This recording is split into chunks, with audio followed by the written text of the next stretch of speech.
All right, what's going on, everybody? So I'm gonna go through some videos based off of that post that I put up on my story. Some of you gave some really good video topics that I wanted to cover.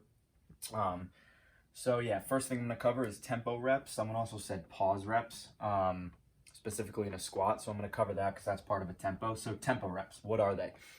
Basically, they are breaking apart a certain movement and kind of putting a tempo or a pace on certain parts of the movement depending on what your goal is, right? So the two biggest points of tempo reps are going to be to ingrain a movement pattern and create tension in the movement pattern. So number one, ingraining a movement pattern, right?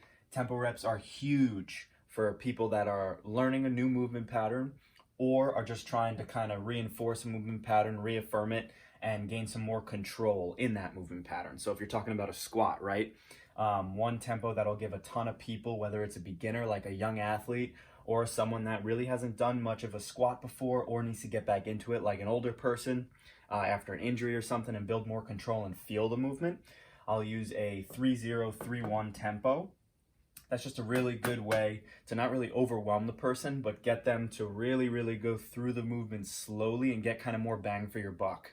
Rather than going through the movement with more repetitions to ingrain it, I'll kick back the repetitions and increase the time that they're going through the actual movement itself and the rep itself, right? So 3-0-3-1. This is a huge movement pattern that I'll use. So what does that mean? It means that you're breaking down each portion of the movement, right? So let's talk about a squat, like I just said before.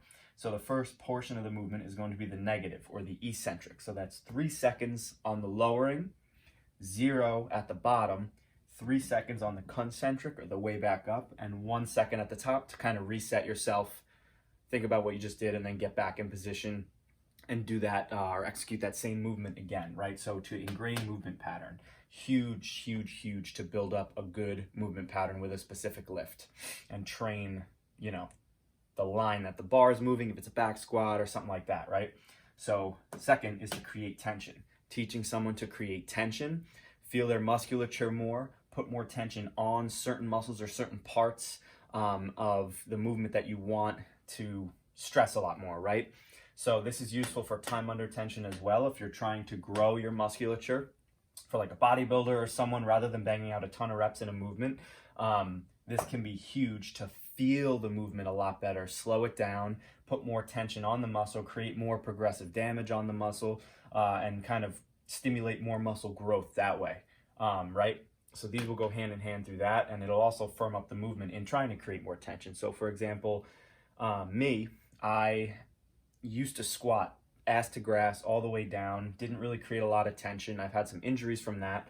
So doing tempoed reps and really controlling the negative, the bottom of the movement, and the up portion of the movement even has allowed me to find more tension in my joints, create more tension through my muscles, and get kind of more of an output to be able to find that sticking point at the bottom of a movement and then control every single portion of the movement in total, right? So that can create less injury risk. It'll just make the movement more efficient.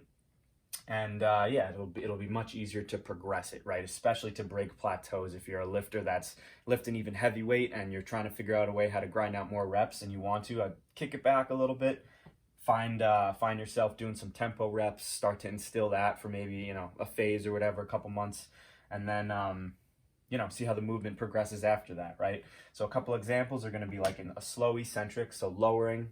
The most damage and the most muscle growth is going to be created on the eccentric. That's your strongest portion of the movement. A fast concentric might be something you might see used with athletes, building up more of an explosive portion of the movement after they ingrain the movement. You might want to do, some type of fast get up from a squat or something like that, right? An isometric hold. This is going to be awesome to hold in a certain position or a point in the movement where you want to find more tension. You want to affirm that position perfectly and kind of create more tension in that position. So for a bench press, for example, if you're getting stuck and you're kicking up, your shoulders are kicking up at the bottom and you can't really push, something that I used to do a ton of and I'll still do with people is an isometric hold where you're down, you're holding it about a ½ inch above your chest. So you're finding that point where that transition point's going to be. Same thing with a squat. You could hold it at the bottom of a squat to find that sticking point, and then kind of force that tension at the bottom and then use your musculature to get yourself back up rather than relying on that bounce kind of that bounce point, that transfer point where most people will kind of go down, bounce, and then get right back up.